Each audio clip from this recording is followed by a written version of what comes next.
friends, welcome back. My name's Ramon. How are you today? I am here today to do a little bit of a new thing, a little bit of a more interesting concept on the channel I haven't done yet. This isn't exactly an anti-haul. This is more of looking at new products that have launched, whether it's independent brands on Sephora, at Ulta, at Boots, wherever, and thinking, am I gonna buy them? What my thoughts are on the products. I'm not basing my opinion on these products based off the ingredients list because we don't do that here, but just kind of looking at what's new, what's hot, what's happening, and then sharing my thoughts about it.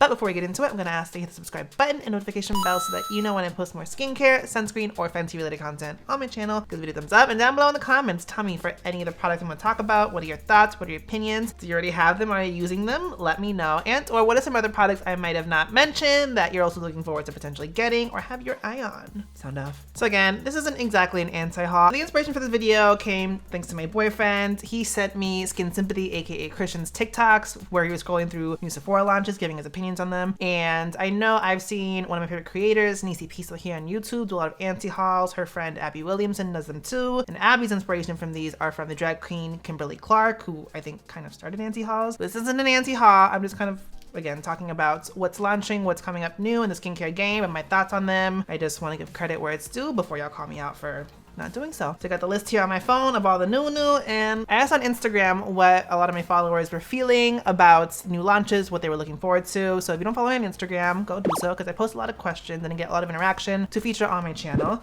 But this is a lot of what everyone on Instagram is talking about that they're looking forward to. And first and foremost, the new Inky List launches. They launched 2 new items, their Fulvic acid cleanser as well as their SymBright moisturizer. And I've actually gotten to use the products already, had a little bit of a behind the scenes sneak peek of them a month or 2 ago. And I will say they're actually very nice products. With Inky List, just fundamentally, they're accessible, they're affordable. That in itself is really nice. The cleanser, I know for a fact, is really, really nice and hydrating. It's a nice plush gel cleansing texture. Then the moisturizer, it's very similar, if not a little bit more lightweight than their peptide moisturizer. I think I've seen a lot of people be like, well, I mean, like, it's a cleanser and a moisturizer, what's it gonna do? For me, the primary goal for those products is they are to fade excess pigmentation in the skin. If you're looking for that specifically, I think you need a lot more of an intense regimen spread throughout your routine. I honestly feel like one singular product in your routine can make a vast difference when it comes to fading pigmentation. So I think having various elements of those ingredients in your entire skincare routine is nice. So it's interesting to see this cleanser and moisturizer be released and kind of tout these like brightening, pigment fading claims. They are nice products.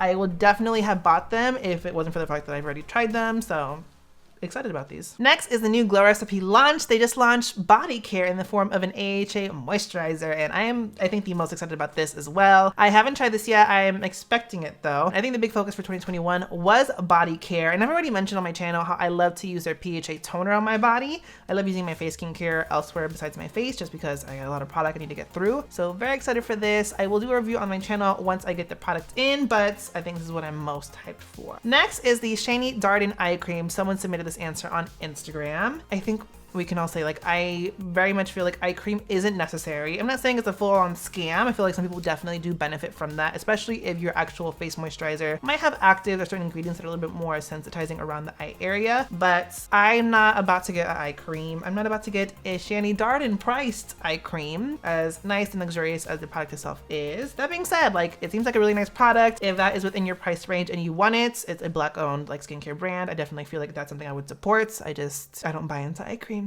Next is another submission from Instagram, and this is the Good Molecules BHA cream, and I didn't actually know they were launching one of these. My tea with this is I actually don't know too much about it, and I only was reminded because someone brought it up. There was a controversy behind, I think, Beauty Bay, or I forget the company that owns Good Molecules and their affiliation to Jeffree Star, and so some people are definitely boycotting that. I don't know about all that. But looking at this is as a BHA cream that's very affordable. I think it was 10 pounds or $10. And for me, I always look at find a product that suffices a specific need in your skincare routine. And if you are looking for a BHA cream that's affordable, this looks like it's a really great option.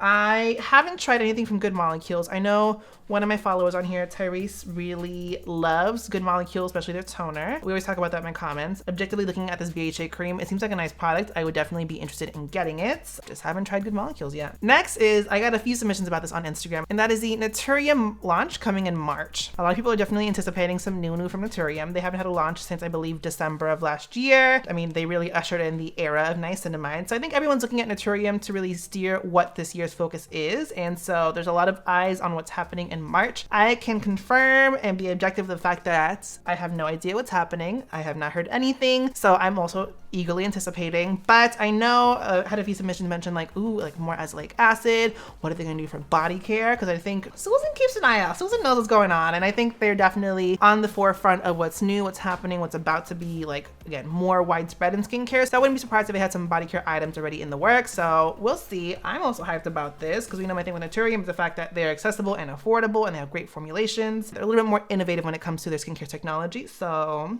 I'm also staying tuned on that. Next, and this was the number one thing in my like submissions and my DMs when I was posting this on Instagram, and like everyone brought up Crave Beauty's next launch. Everyone was like, oh, they're gonna launch something very soon. It's gonna be like really, really hot. Everyone was sending me a post that Leah had posted, I think of January or something last year or some point, a teaser for a first cleanse, and everyone was talking about it.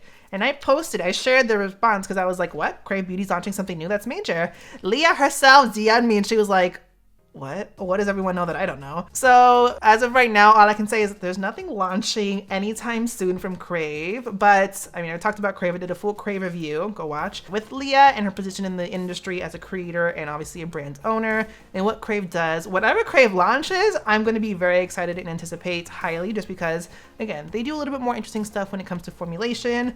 I really love Leah's transparency on social media, so I know we're going to see it before it happens. Stay tuned, beware, be vigilant, but I don't know what's happening, but whatever it is, I'm excited for. Next is an interesting one. So I originally wrote Seoris Essence because I thought the person who submitted it had made a typo. And I looked into it and they didn't. What they actually meant was the Seoris Essener, because they launched a toner essence hybrid. So essence plus toner, essencer. My thing with this is I get, you know, in 10-step KBD routines really big, everyone was like, you need a toner and an essence. And I think in the last couple years, the line between what differentiates those really has become blurred. They came out with this like one product, but in my mind, toners and essences are just hydrators. They exist in the same world. Looking at this, it features green tea and mugwort and polyglutamic acid, which are really hot ingredients I really enjoy and ingredients I've been getting into. So high key, I tried the Seoris like gentle scrub in one of my Style of Honor reviews, really enjoyed that, and I knew Seoris was kind of a hotter brand.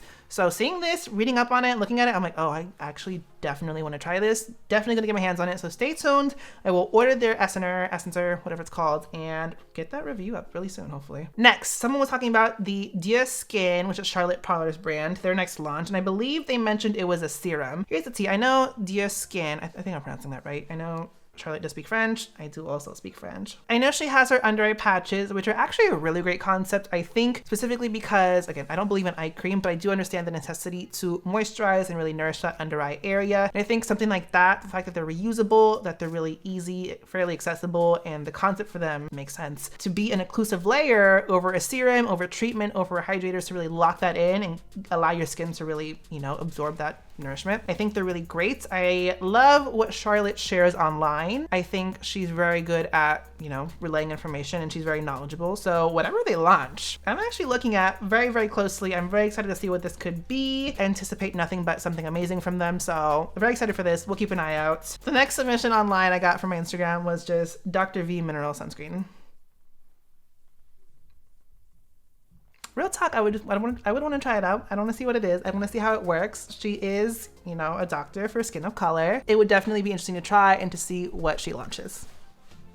Stay tuned. Next one, really interesting. Jada Pinkett Smith just dropped a, like, I don't know, body care, like skincare line. It's called Hey Humans. I believe it launched at Target, and basically it's like various, like, I don't actually know what it's called when it's like a brand that has more than just skincare, and it's not just body care because there's also like a toothpaste involved. I don't know what those are called. It's one of those. It's very, very natural, a lot of clean, a lot of naturally derived ingredients, so it's one of those brands, but it's very affordable. So I'm looking at this, and it's one of those things where I don't actually think I can get it here in the UK just yet. I haven't looked too much into it, but I'm like, you know what? People want clean beauty, and my thing about clean beauty especially is the fact that it's not very accessible, and I don't feel like a lot of these clean beauty brands necessarily cater to specific demographics besides from like more affluent or white people, like pretty much. And so you have a Black female owned brand. I think she owns it. I don't actually know her role in this.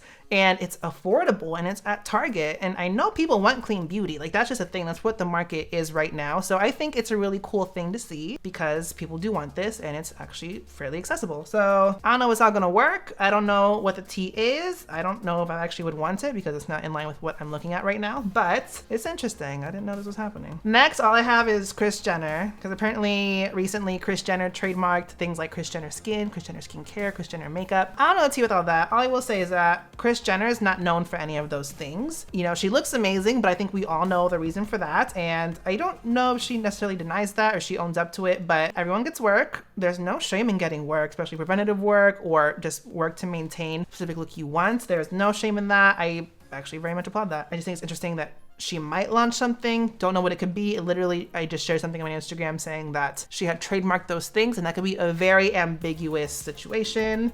But let me know down below. Would you buy Kris Jenner Beauty? Let me know. Next, Boscia Body Care. Going back to what I talked about with Glow Recipe, body care is very much like the thing, hopefully in 2021. And you're seeing a lot of brands really take concepts that we use for face regularly. So things like barrier care, exfoliation, even like some anti-aging basic ingredients, bringing that into body care and really innovating what that space looks like. And so yeah, Boscia, I'm a really big fan of Boscia. They launched a few different products and I actually really do want to get my hands on these. You know that I really enjoy Boscia. I've worked with them in the past. I saw these product launches and they came out of nowhere for me, but it kind of makes sense for Boscia to like take that route. So definitely excited to try these. Definitely excited to hopefully get my hands on them soon. If I do, I will do a review of those, but I think these are one of the other products I'm most excited for. Next, a brand I've mentioned on my channel as one that I think it's a little bit too overhyped. I'm not into the brand necessarily, but they're not a bad brand. It's just, I think they cost too much money, and that is Tatcha. So Tatcha launched two products. They have a powder, like a setting powder, and they also launched a dewy serum. And so fundamentally, I will say, again, Tatcha to me, expensive for what it is. I don't think they do necessarily the most innovative things for the prices that they charge. This dewy serum, it's a serum. I think it's more hydrating than anything. It looks nice. What Tatcha nails down, A, is packaging and B, is texture. It's a very luxurious feeling overall. That's your tea, that's great. I definitely think it's gonna be a good product. It's gonna do what it does. It's gonna do what it advertises, but I don't personally feel like the price point justifies that, so I wouldn't get it. But then their powder is really interesting too because it's a setting powder. They're kind of touting that it has some blue light as well as I think some antioxidant benefits to it, which to me is really interesting. And so I don't know about all that. I personally would not get either of these Tatcha products. If you want blue light protection, really look at iron oxides, look at certain ingredients in your skincare or even your makeup, because to me, like, I feel like you get the most potent like iron oxide / blue light protection through foundations or concealers that actually have higher concentrations of pigment than your skincare.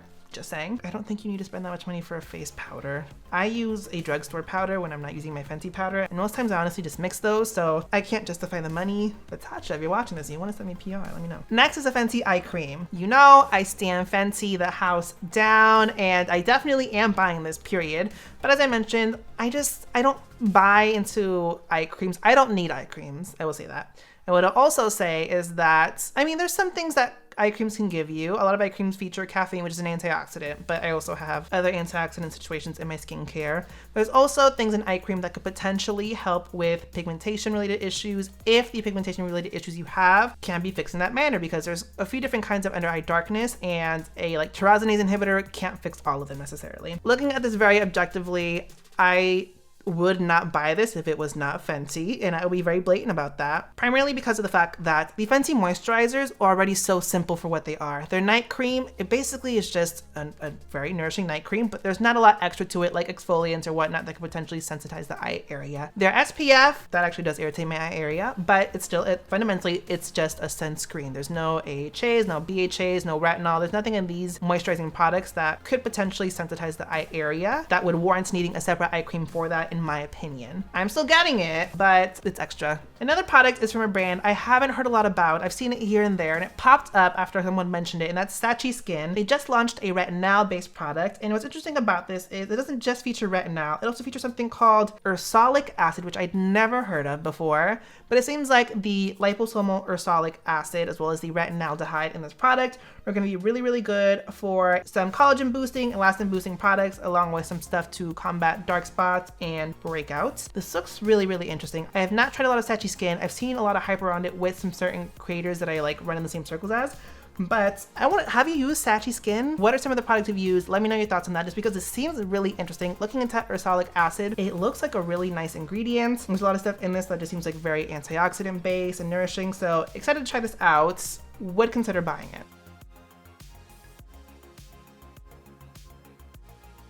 Next is a Youth to the People Vitamin C Serum, and I saw this at Sephora and I saw this at Ulta. I've dabbled here and there with Youth to the People. I think it's a really nice brand. I think it's one of the clean beauty brands that I'm actually like, this is a nice brand that I actively enjoy, and I would recommend products if I just use the brand a lot more. But to me, I haven't used the brand a lot since I worked at Sephora. I'm not on their PR list, and I don't actually know if I can get those products here in the UK. If you're into the brand, this looks like a very nice vitamin C serum. Objectively, it looks like a really nice hydrating serum that has vitamin C benefits to help with antioxidant and brightening claims. I think it's very overpriced for what it is, so we're getting back into that weird Tatcha area where I'm like, this looks like it'll do what it does, but I can't justify the money for it. Again, I'm like, if you want vitamin C, you know, Stratia and Naturiums are ones that I recommend actively. They're in a much more affordable price point. I'm not getting this. It's expensive, but it looks like it could be nice. Second to last product, the Dr. Jart Cicapair Sleeping Mask. The thing is, I'm confused on this because Sephora's new list is actually very confusing and it's not in the most like practical order. In the UK, this has been accessible. I actually bought this here at Cult Beauty. I think back in November. I bought it as a Black Friday thing. We just saw that it was available in the US, and I don't think it was prior to this last month. I love this product. I use this product at least 2 or 3 times a week. Dr. Jart Cicapair line is the first brand and first line that got me into K-beauty in the first place, but it's also been such a staple in my routine for the last, I don't know, 6-7 years now, because it just works for me. It just helps to soothe my skin. I love using this, especially after I do double exfoliation, so an AHA and a BHA, when a retinoid has messed my skin up.